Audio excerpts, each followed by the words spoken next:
welcome back to Angela's Tip Corner. Today we're going to be making Jello.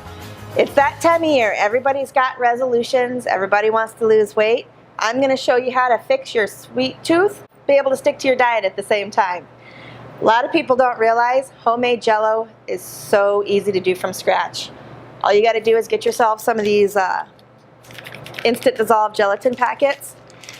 And the nice thing about these is you can actually make a smaller batch than if you were to make a box of Jello. So you can make a small batch, not have a whole bunch of Jello, and you can customize it any way you want by doing it that way. The main thing you want to remember is you want to get juices. From concentrate juices are okay. Fresh juices are better. The healthier you go on your juice, the healthier your Jello is going to be. Today I'm going to be using a mixture of orange juice, apple juice, and cranberry cocktail.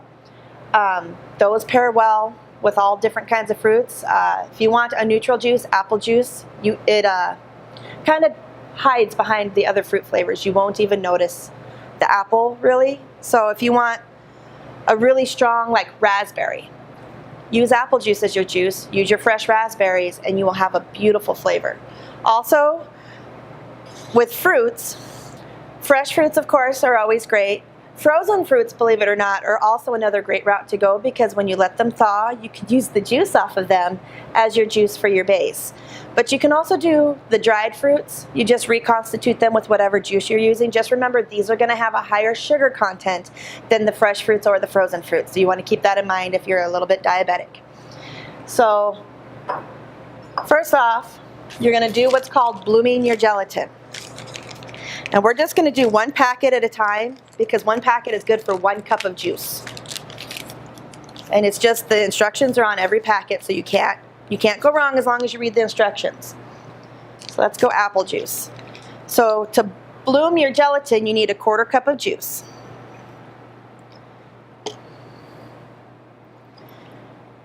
And all blooming means is you're basically giving it time to absorb all that liquid and become more jelly than powder.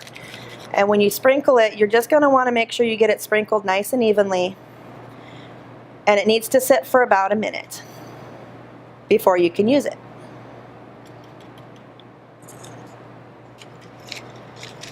And then the other 3/4 cups we are going to heat up. You can either use a pot on the stove to heat your juice up, or we're just going to cheat today. We're going to use the microwave.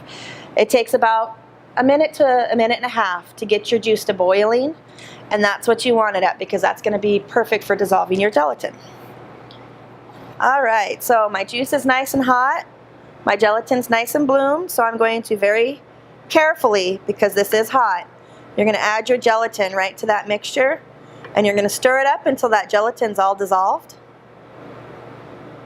It smells so good right now. It looks like we're just about good here. So before we start pouring that, we're just going to set that aside. And once again, your imagination's the limit for what you put your Jello in to present it. You could do just simple little cups for your household. If you're throwing a party, you can get all kinds of cute little disposables.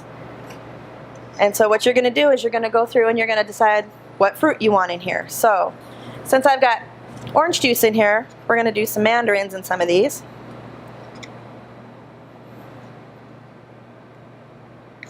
And one thing to remember, frozen fruit or canned fruit is going to sink generally. Fresh fruit's going to float. So you want to keep that in mind on whether or not you want your fruit to be up at the top or at the bottom. Now we're going to get a little bit fun here. I have actually taken some apricots and some craisins, and I heated up some juice and poured it over the top of them. These are dehydrated fruits, and I actually went back and rehydrated them a little bit. I used cranberry cocktail on the craisins because that's just really going to pop some cranberry flavor into that.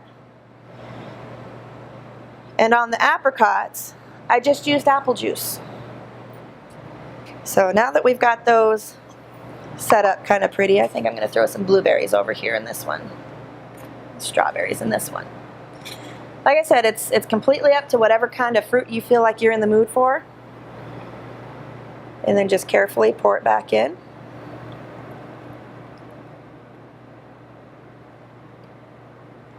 These are actually going to set up faster than if you were to do a full batch of Jello because you're not making as big of a container.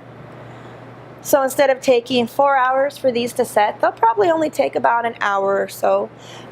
This one will probably only take about half hour to 45 minutes depending on how much fruit you have in there.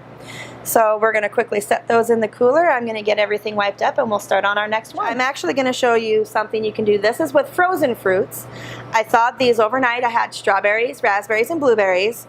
And once they were thawed, I took them and all the juice that came off of them, I pureed them together and then I strained them because when you do this, you want to get as many of the seeds out as you can because you don't want those seeds getting stuck in your teeth.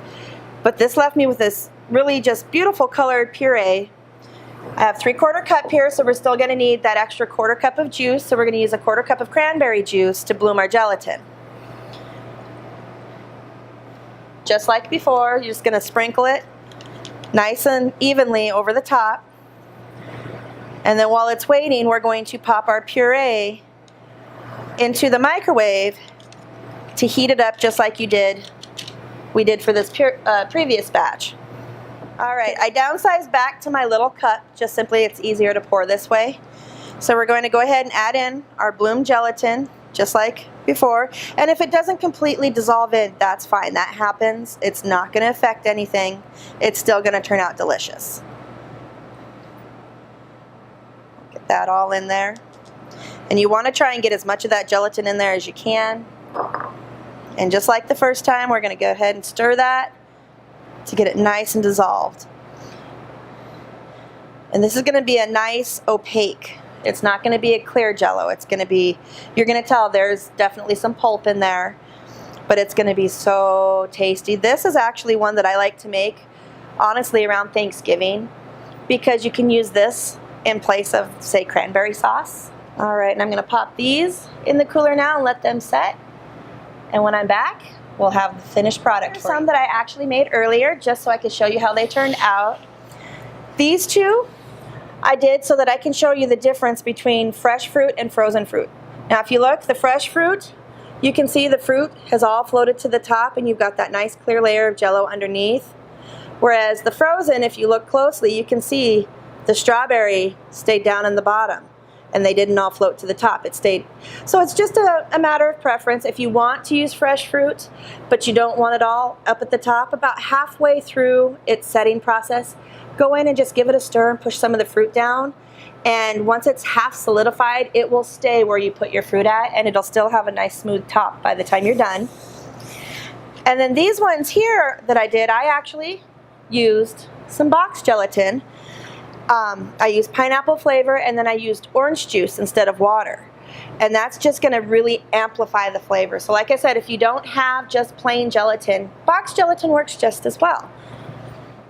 But if you really want to crank it up a notch and make people think you really went that extra mile to make your dinner party that much more special for them, or even to make your loved ones feel like you really do appreciate them, you can just put some of the whipped cream like I showed you in that first video I did. Make some of that up. Put it in a piping bag with a tip. If you don't have a piping bag, baggies work just as well. You just have to be a little careful when you're putting your tip in not to push too hard because it's going to shove it right out.